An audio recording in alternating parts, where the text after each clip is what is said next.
Okay, to find information on the Hoke County, for Hoke County properties, I started with just a simple Google search. Hoke County GIS. When I talked to the county, they said that that was probably the best place to start your search was the property search function of the GIS.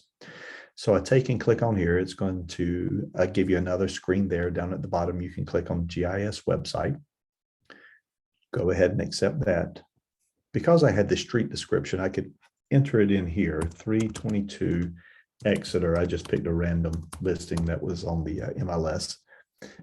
Search on that and notice how it narrows it down to one property here. So everything's working well so far. A couple of interesting things here. We're looking for the tax card and also the deed.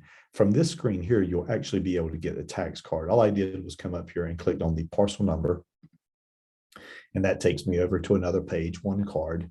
And this is what we're looking for right here. With the tax card, it tells us the name of the person who owns the property. It talks to us about tax values and things like that.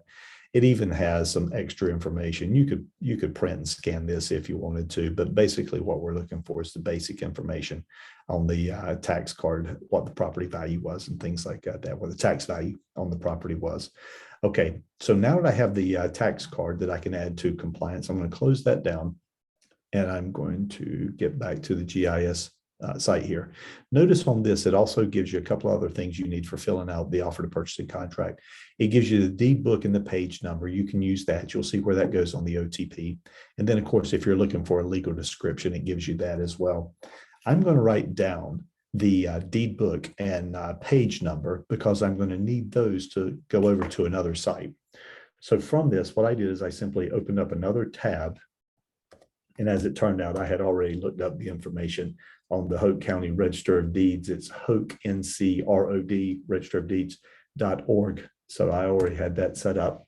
Once I came to this page and accept the disclaimer down at the bottom, it just says you're going to use the records correctly. I went to the imaging system only in the middle of the page. It seems to be a very comprehensive portion.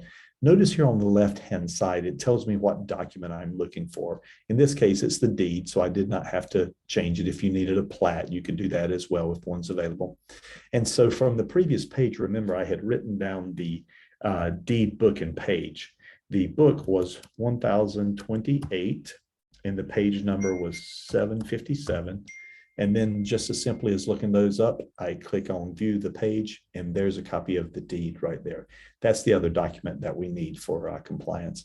So within just a few seconds, you can type that into the Hoke County website and get the tax card and the deed, the copy of the deed that we need. And if you ever wonder why we need a copy of the deed, it tells you good information. The grantee of the property in this deed will be the one who's now selling the property. So if there are multiple names over here, or if the name didn't match the person that you're talking to, clearly in compliance, we can pick that up and make some sense out of it. If you have any questions on that, feel free to give me a call, 919-272-6656, and we will talk to you in some other videos shortly.